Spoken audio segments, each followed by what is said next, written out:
बिस्मिल्लाहिर्रहमानिर्रहीम। आप सबको मैं वेलकम करता हूँ सेहतमंद रमज़ान में, जो कि आप देखते हैं रोज़ाना की बुनियाद पर हमारे फेसबुक के पेज और हमारे यूट्यूब के चैनल के, जिसका नाम है डॉक्टर शेख मोहम्मद सऊद। और मुझे उम्मीद है कि आप सबके रोज़े जो है वो बहुत अच्छे से गुजरे होंगे। आज जो है वो चौथा रमज़ान मुबारक है, और जैसे कि हमने कहा था कि हम रोज़ाना एक मेडिसिन का बताएंगे, तो आज मैं जो मेडिसिन आपके सामने बताने जा रहा हूँ होम्योपैथिक की, वो है मैग्नीशिया फॉस। जी हाँ, मैग्नीशिया फॉस भी का भी ताल्लुक जो है वो एक मिनरल किंगडम से है। ये एक बायोकेमिक सॉल्ट है, और ये कहा जाता है कि होम्योपैथिक की मैग्नीशिया फॉस जो है वो पेन किलर मेडिसिन है। कहीं पर भी पेन हो तो मैग्नीशिया फॉस जो है वो one of the best remedy है। चाहे आपके दांत में दर्द हो, आपको जो है मस्कुलर पेन हो, आपके कहीं पर भी पेन हो, आपके एब्डोमेन में पेन हो, स्टमक में पेन हो, कहीं पर भी पेन हो, तो मैग्नीशिया फॉस जो है वो one of the best remedy है। होम्योपैथिक की पेन किलर मेडिसिन है और फौरी असर दिखाती है। जिस तरह से एलोपैथिक हम अद्वियात खाते हैं पेन के लिए, तो अगर आप मैग्नीशिया फॉस लें तो वो बहुत जल्दी असर दिखाएगी। लेकिन वही बात जो हम हर बार आपको बताते हैं कि सेल्फ मेडिकेशन से अपने आप को बचाना है। ये देखना बहुत ज़रूरी है कि पेन क्यों हो रहा है। सही ना, मैंने आपको बताया कि मैग्नीशिया फॉस जो है वो एक जनरल रेमेडी है, लेकिन हमें ये देखना पड़ेगा कि पेन क्यों हो रहा है। तो अगर आपको पेन है या आप चाहते हैं कि डॉक्टर से कंसल्ट करना है, तो हमारे फ़ोन नंबर जो है वो स्क्रीन पर आ रहे हैं। आप डॉक्टर से या हमसे जो है वो कंसल्ट कर सकते हैं, ताकि हम बता सकें कि आपको पेन क्यों है और आपको मैग्नीशिया फॉस की ज़रूरत है या नहीं। तो अपने प्रोग्राम को आगे बढ़ाते हैं। जैसे कि आप जानते हैं कि हमारा जो ये प्रोग्राम है सेहतमंद रमज़ान, इसके जो मेन स्पॉन्सर है वो है समर टेंट, और इसके सपोर्टिंग पार्टनर्स हैं लर्निंग फ्रांस लेबॉर्ट्रीज, इसके साथ साथ Hahnemann book store and pharmacy और पार्क ऑनलाइन। आज हमारे अगले सेगमेंट में जो हमारे गेस्ट हैं, ये बहुत ही बड़े रिसर्चर हैं और बहुत बड़े डेंटल सर्जन हैं। तो आए चलते हैं अपने अगले सेगमेंट की जानिब और आपकी करवाते हैं उनसे मुलाकात। जी तो अस्सलाम वालेकुम अगेन। और आपको जैसे कि मैंने बताया था, आज जो हमारे गेस्ट हैं, रिसर्च की दुनिया के अंदर इनका बहुत बड़ा नाम है और हज़ारों की तादाद में पूरे पाकिस्तान के अंदर डॉक्टर्स ऐसे हैं जो कि सर के स्टूडेंट्स हैं। और मैं खुद जो है वो सर को एक उस्ताद मानता हूँ, चूँकि मैंने भी बहुत सारी चीज़ें जो हैं वो सर से सीखी हैं और सर से समझी हैं। CPSP के सर जो हैं वो कंसल्टेंट डायरेक्टर हैं। इसके साथ साथ जो है वो अमीन मेडिकल एंड डेंटल सेंटर के जो हैं सर मेडिकल डायरेक्टर है। तो हम अपनी ट्रांसमिशन के अंदर जो है वो वेलकम करना चाहेंगे डॉक्टर नबी बेग का। अस्सलाम वालेकुम सर। जी वालेकुम सलाम। अच्छा सर, सबसे पहले तो आपका बहुत बहुत शुक्रिया कि आप अपनी है ना मसरूफ़ ज़िंदगी में से जो है वो वक्त निकाल के आए। अच्छा, इसके साथ साथ मैं चाहूँगा कि सबसे पहला सवाल मैं आपसे जो है वो ये पूछूँ। अक्सर लोगों के जहन में ये सवाल होता है कि रमज़ान आने के बाद या रोज़ा रखने के बाद हम जो है वो वीक हो जाएंगे, हमारी सेहत पे जो है वो इसके बुरे असरात होंगे। आप जो अभी मैंने बताया कि आप जो है वो रिसर्चर भी हैं और हज़ारों की तादाद में डॉक्टर ऐसे हैं जो आपके स्टूडेंट हैं, तो आप बताएं क्या इसकी हकीकत है? अच्छा, बड़ा अच्छा सवाल आपने पूछा है डॉक्टर सऊद इस हवाले से कि लोगों का एक कॉन्सेप्ट ये है कि जी अगर हम रोज़े में चले जाएंगे तो शायद हम वीक हो जाएंगे या फिज़िकली जो है वो हम फटीग का शिकार हो जाएंगे। तो आपने क्योंकि रिसर्च का जैसा बैकग्राउंड बताया, तो मैं रिसेंटली एक रिसर्चर का बताता हूँ, आपसे शेयर करता हूँ उनकी स्टडी कि उन्होंने अपनी रिसर्च में ये देखा है कि अगर इंसान कुछ घंटे मखसूस दिन में भूखा रहे तो उससे उसके जिस्म में जो कैंसर के चांसेस हैं वो कम हो जाएंगे। तो उन्होंने पूछा कि जी इसकी वजूहात क्या हैं या इसके पीछे जो साइंटिफिक रीज़न है वो क्या है। तो वो ये था कि इंसान के जो अपने जिस्म के सेल्स हैं, जब हम बहुत अरसे तक या कुछ देर के लिए हम भूखे रहते हैं, तो वो सेल्स हमारे जिस्म में अगर कोई गले सड़े सेल हों तो उनको खाते हैं। तो उन्होंने पूछा कि जी अगर इसकी कैलकुलेशन की जाए, लोगों ने उनसे सवाल पूछा रिसर्चर से, तो आप बताएंगे जी कितना टाइम एक एस्टिमेटेड होगा। तो वो जो कैलकुलेशन निकली वो आप सुन के हैरान होंगे कि जी वो उन्होंने कहा कि अगर साल में 30 दिन अल्लाह कि कोई शख्स रोज़ाना अगर 8 से 10 घंटे भूखा रहे, सुभान अल्लाह, तो वो उसमें कैंसर के जो होने के चांसेस हैं वो बिल्कुल ख़त्म होने के मुताबिक। तो ये इससे ही हमारे जो मुसलमान हैं वो अच्छे से समझ सकते हैं, सबक हासिल कर सकते हैं कि रोज़ा जो है बेसिकली वो एक तरीके से जिस्म की ज़कात है। और जैसे हम कहते हैं कि ज़कात अदा करने से हमारा माल पाक होता है, उसमें बरकत आती है, तो उसी तरीके से हम ये कहेंगे कि जी अगर हम रोज़ा रखते हैं तो हमारे जिस्म की ज़कात निकल रही है, जिससे हम जिस्म के अंदर और मज़ीद तवानाई महसूस करेंगे। सुभान अल्लाह, आपने है ना बहुत ही इंपॉर्टेंट पॉइंट हम सबको बताया कि इसका मतलब तो ये हुआ कि रोज़ा रखने से हम अपने आप को बहुत सारी बीमारियों से जो है वो बचा सकते हैं। बहुत अच्छी बात। अच्छा, आपका सर जो जैसे आपका ताल्लुक़ जो है वो डेंटिस्ट्री से है, तो आप ये बताएं कि हमारे मुंह की, हमारे माउथ की जो है वो कितनी इंपॉर्टेंस है हमारी सेहत। अच्छा, मुंह का जो है वो हमारी सेहत में कितना अहम किरदार है, इसको मैं बड़े आसान अगर अल्फाज में बयान करूँ तो वो ये है कि ये हमारे जिस्म का दरवाज़ा है। तो हम जिस तरह अगर कहें कि हमारी एंट्रेंस साफ़ नहीं होगी या हमारा जो दरवाज़ा है अगर वो साफ़ नहीं होगा, वो क्लियर नहीं होगा, तो जाहिर सी बात है कि जो इंसान ग़ज़ा लेता है या सांस लेता है और अगर दरवाज़ा ही आपका साफ़ ना हो और वहाँ पर ही जरासीम और बैक्टीरिया हों और एक आम इंसान उसकी सफाई का ख्याल ना रखे, तो आप अपनी ग़ज़ा के साथ और अपने सांस के साथ मुख्तलिफ़ किस्म के जो जरासीम हैं उनको अपने फेफड़े में और अपने मैदे के अंदर लेकर जा रहे हैं। तो यहाँ तक ही समझना हमारे मरीज़ का बहुत ज़रूरी है कि ये एक तरीके से हमारा गेटवे है। तो अगर हमारा दरवाज़ा क्लियर है तो हम जो भी हेल्दी डाइट ले रहे हैं या जो भी हम सांस ले रहे हैं वो एक तरीके से हमारी सेहत के लिए बेहतर साबित होगा। लेकिन अगर हम अपनी सफाई का ख्याल ना रखें तो हम तो मुख्तलिफ़ किस्म के जरासीम हैं जिनको अपनी बॉडी के अंदर ले रहे हैं, बजाय इसके कि हम ये समझें कि जी हमारे सेहत बेहतर होगी, वो तो हमारी सेहत के ऊपर जो है वो मुज़र असरात दे सकते हैं। लिहाजा इसलिए हमें अपनी मुंह की सेहत का ख्याल रखना बहुत ज़रूरी है। बहुत इंपॉर्टेंट बात बताया कि हमारा मुंह, आपने बताया कि जो है वो दरवाज़ा है, सारी चीज़ें एंटर होती है और हमें ये सोचना चाहिए। और मैं अक्सर अपने स्टूडेंट को भी बोलता हूँ और अपने जो मरीज़ हैं उनको भी कहता हूँ कि आप जब खाएँ ना कोई चीज़, तो आप ये सोचें कि ये हमारे अंदर दाखिल होने वाली है, तो क्या ये चीज़ इस काबिल है कि ये मेरे अंदर जाए और मुझे जो है वो नुकसान ना पहुंचाए। बहुत इंपॉर्टेंट बात बताई। अच्छा, एक बात सर ये बताएं कि आजकल ना बहुत दौर आ गया है सेल्फ मेडिकेशन का, कि बहुत सारे पेशेंट आपके पास भी आते होंगे, बहुत सारे पेशेंट है ना मेरे पास भी आते हैं जो बाकायदा आने के बाद जो है वो मुझे कोई वीडियो दिखा रहे होते हैं, कोई स्क्रीनशॉट दिखा रहे होते हैं कि डॉक्टर साहब ये बता दें कि ये वाली दवाई हम खा लें या हम खा चुके हैं। तो आप ये बताएं कि हमें डेंटिस्ट के पास कब जाना चाहिए? ठीक है। अच्छा देखें, इसके बारे में जो है डॉक्टर सऊद वो ये है कि जब बच्चे के मुंह में दूध का पहला दांत निकल आता है, ठीक है, यानी अमूमन जो है वो 6 माह की उम्र से बच्चों के दूध के दांत निकलना शुरू होते हैं, उस वक्त से हमें जो है वो उस चीज़ को लेकर कॉन्शियस हो जाना चाहिए पेरेंट्स को, और उनको उस वक्त से ही उसको स्ट्रिक्टली मॉनिटर करना है, ऑब्जर्व करना है और कोशिश करें कि वो डेंटिस्ट के पास एक रूटीनली विजिट रखें। अच्छा, दुनिया भर में जो एक रिकमेंडेड गाइडलाइन है वो ये है कि साल में कम से कम 2 विजिट्स एक डेंटिस्ट के पास होने चाहिए। ठीक है। अच्छा, एक कॉन्सेप्ट आपने ये भी सुना है कि वो कहते हैं कि जी दांतों का इलाज बड़ा महंगा है। हाँ हाँ हाँ। तो मैं अक्सर मरीजों से ये कहता हूँ कि जी दांतों का इलाज महंगा नहीं है, हमारी तरफ से जो हम उस चीज़ को इग्नोर करते हैं, हम दांतों के मसले को लेकर बैठे रहते हैं, वो फिर जो है वो इंक्रीज हो जाता है। और आपने जैसा भी कहा कि सेल्फ मेडिकेशन, तो उसके लिए एक बहुत बड़ा सिस्टम है जिसको चेंज होने की ज़रूरत है, क्योंकि अक्सर बेशतर मैंने ये देखा है कि जी दांतों के दर्द को इंसान इतना मतलब लाइट लेता है और वो मेडिकल स्टोर में जाके पूछता है कि जी मुझे दांत में तकलीफ है, वो उनको मेडिसिन देते हैं और उसको मेडिसिन भी आराम से मिल जाती है ना, बात तो ये है आराम से मिल जाती है। मैंने वही आपसे कहा कि इसमें सिस्टम की तब्दीली की बड़ी ज़रूरत है कि हमारे मेडिकल स्टोर वाले इस चीज़ को समझें कि विदाउट प्रिस्क्रिप्शन आपने उनको मेडिसिन नहीं देनी। जाहिर सी बात है कि दवाई के साथ बहुत सारी चीज़ों को देखना पड़ता है कि पेशेंट जो है वो डायबिटिक पेशेंट ना हो, हाइपरटेंसिव पेशेंट ना हो, या उसे किसी ड्रग से एलर्जिक ना हो। लेकिन हमारे यहाँ एक प्रैक्टिस बड़ी कॉमन बन चुकी है। तो मैं ये कह रहा था कि एक तो ये कि जब दूध का दांत निकलता है उस वक्त से ही उस चीज़ के बारे में कॉन्शियस होना ज़रूरी है। अगर हमारे मरीज़ 6 माह के अंदर एक रूटीनली विजिट कर लें, जो कि साल के कम से कम 2 विजिट बनते हैं, तो आप आराम से जो है वो अपनी एक सेहत को एक कंसल्टेंट के ज़ेरे निगरानी उसको मॉनिटर कर सकते हैं। अच्छा, कोई छोटी मोटी चीज़ हो जिससे मिसाल के तौर पे दांतों की सफाई या मसूड़े की मामूली सी खराबी, तो हम उसको अर्ली स्टेज पे डील कर लेंगे। वो चीज़ जब डिले होती है तो फिर वो दांतों के अंदर वो जो कैविटी जिसे कहते हैं या कैरियर्स कहते हैं, जो गलने सड़ने का एक अमल है आम ज़बान में, वो इस हद तक पहुँच जाता है कि फिर हम थोड़े से कॉम्प्लेक्स ट्रीटमेंट की तरफ चले जाते हैं, जिसमें रूट कैनाल है या दांत का निकलना है।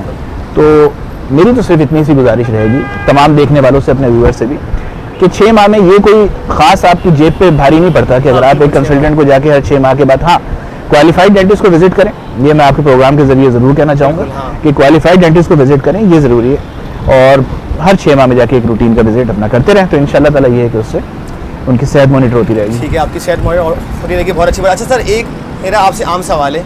अच्छा, चूँकि ये हमारा शो कोई स्पॉन्सर्ड नहीं है, मतलब कोई ऐसे हमें जो है बहुत बड़े ब्रांड ने स्पॉन्सर नहीं किया, तो आप चाहें तो नाम बता सकते हैं उनका, हम भी इसे नाम कह रहा हूँ।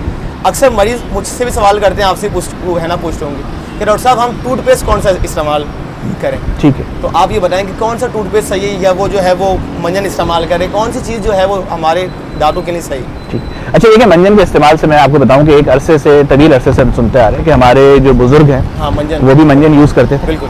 और मुख्तलिफ किस्म के ब्रांड, उस वक्त लुकमानी मंजन बड़ा मशहूर था, तो वो यूज़ होता रहा।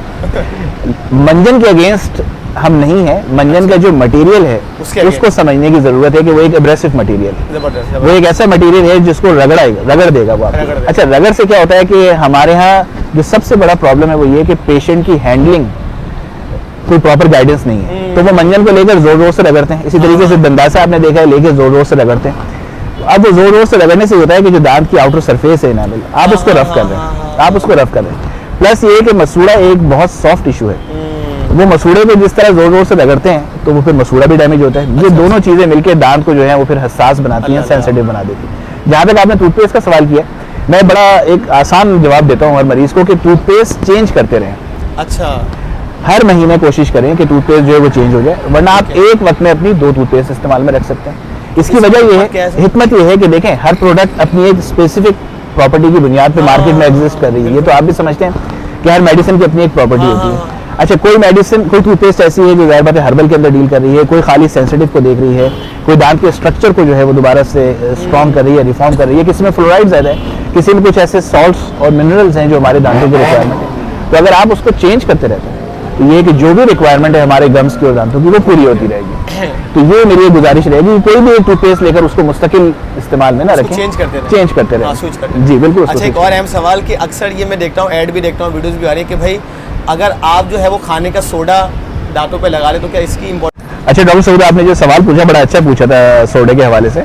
तो इस पर मैं ये कहना चाह रहा था कि जी अक्सर और बेशतर हमने सुना है कि जी सोडे के इस्तेमाल की बात होती है, सरसों के तेल का भी होता है, नमक का इस्तेमाल भी होता है। लेकिन वही बात आ जाती है कि पेशेंट की क्योंकि मेडिकल हिस्ट्री बड़ी इंपॉर्टेंट होती है कि उसको कोई ऐसी सिस्टमिक डिजीज़ ना हो, किसी चीज़ से एलर्जिक ना हो।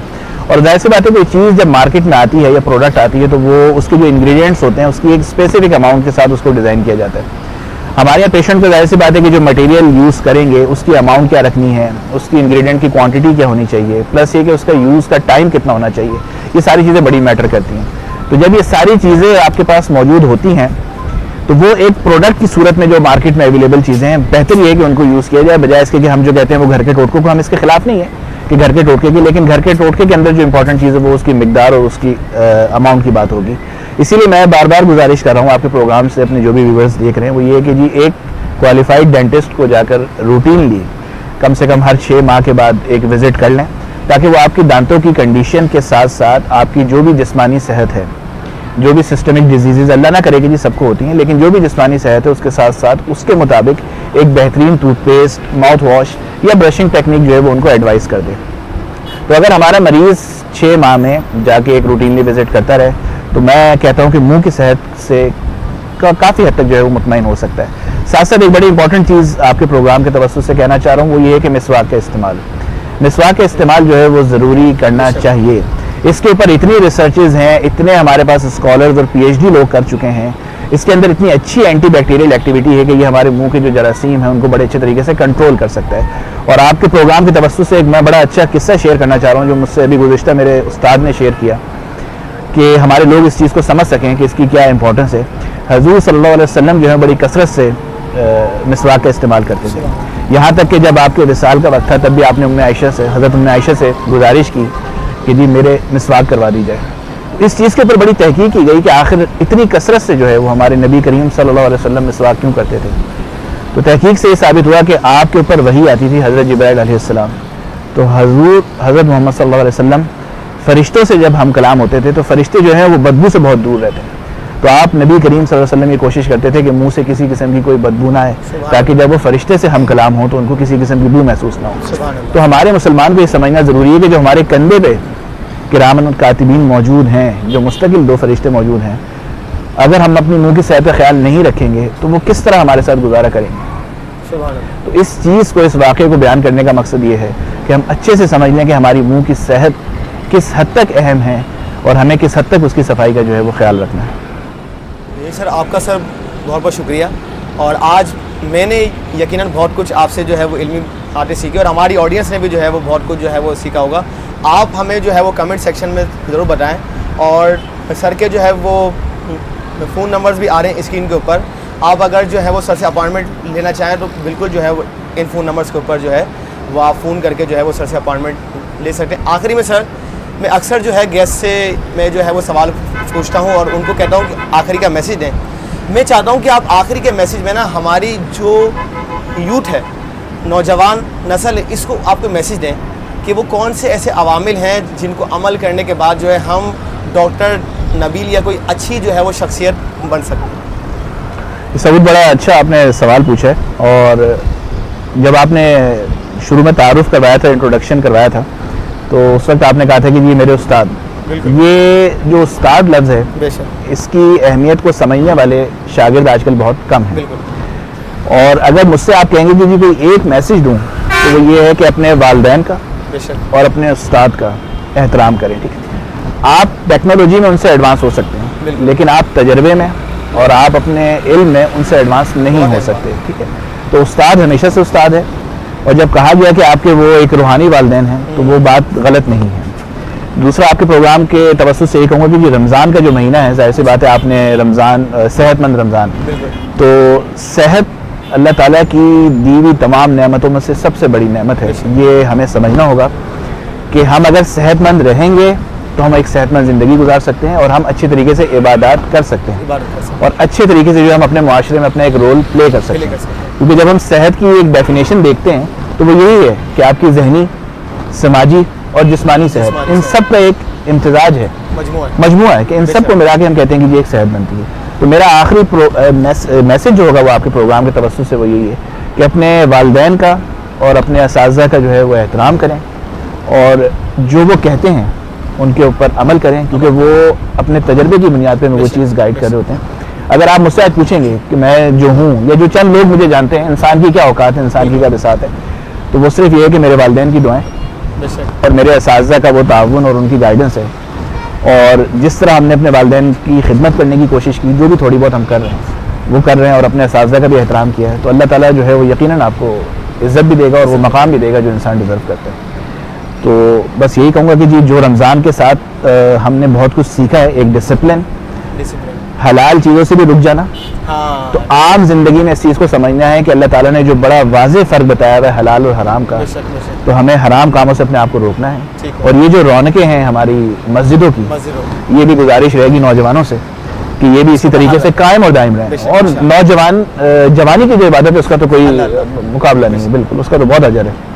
तो बहुत शुक्रिया सऊद, आपने मुझे इनवाइट किया। शुक्रिया, और आप सबके बहुत शुक्रिया। आप हमें जो है वो कमेंट्स में ज़रूर बताएं। आप सबका बहुत बहुत शुक्रिया। अस्सलामुअलैकुम, मैं हूँ नेचुरोपैथ डॉक्टर बिल्किस, एक नई रेमेडी के साथ आपके सामने आई हूँ। क्योंकि माह रमज़ान की आमद है, रमज़ान की शॉपिंग आप लोग कर रहे हैं, तो रमज़ान की शॉपिंग में एक चीज़ नहीं भूलिएगा जो तमाम घर की ज़रूरत है, चाहे वो बच्चे हों, बड़े हों, बूढ़े हों, सबकी ज़रूरत है। लाल शरबत आप लोग ले लेते हैं, खजूरें आप लोग मंगा लेते हैं, बहुत अच्छी चीज़ है। लाल शरबत के बगैर हमारा रोज़ा खुलता नहीं है, मगर इस लाल शरबत को लाल करने के लिए हम इसमें बहुत सारी चीज़ें डाल देते हैं, जिसमें हम खट्टा भी डाल देते हैं, नमक भी डाल देते हैं, चीनी भी डाल देते हैं। मगर आज मैं आपको एक ऐसी रेमेडी बताऊंगी जो आपको रमज़ान में एनर्जी देगा, आपके रोज़ों को अच्छा सहल करने में, आसान करने में आपकी मदद करेगा। उसके लिए सबका हल है हमारे पास रेक्सोरूबिया। रेक्सोरूबिया फटीक से बचाने के लिए, नकाहत से बचाने के लिए, इंस्टेंट एनर्जी देने के लिए, आपके रोज़ों को सहल बनाने के लिए एक बहुत ही अच्छी रेमेडी के तौर पर मैं बता रही हूँ आपको। आपने करना क्या है, जो मैं करती हूँ वो मैं आप लोग से शेयर कर रही हूँ। आपने रेक्सोरूबिया के ग्रेन्यूल्स जो है, जब आप रोज़ा खोलने के वक्त आप शरबत बनाते हैं, जब शरबत तैयार किया आपने, इसमें आप चीनी डालते हो, है ना, चीनी डालते हो। आपको चीनी नहीं डालना, आपको रेक्सोरूबिया मिलाना है। क्योंकि फिर क्या होगा, रेक्सोरूबिया से आपको एनर्जी मिलेगी, आपको ताकत मिलेगी, आपकी हड्डियों को ताकत मिलेगी, आपको आपकी ब्रेन को ताकत मिलेगी। तो आपने क्या किया, रेक्सोरूबिया के ग्रेन्यूल्स अपने लाल शरबत में डाला, क्योंकि लाल शरबत तो आपने छोड़ना नहीं है। तो आपने 3 से 4 चम्मच भर के, ये पूरी फैमिली के लिए हो गया, इस ग्रेन्यूल्स को इसमें हल करें और एनर्जी का ख़जाना जो है उसका इस्तेमाल करें, ताकि आपके रमज़ान जो है वो सहल हो, आपका रमज़ान अच्छा गुजरेगा, एनर्जी पूरी मिलेगी, कैल्शियम, मिनरल्स, वाइटामिन्स, ये सारे आपको इसके सोर्स मिलेगी और आप बहुत बेहतर फील करेंगे।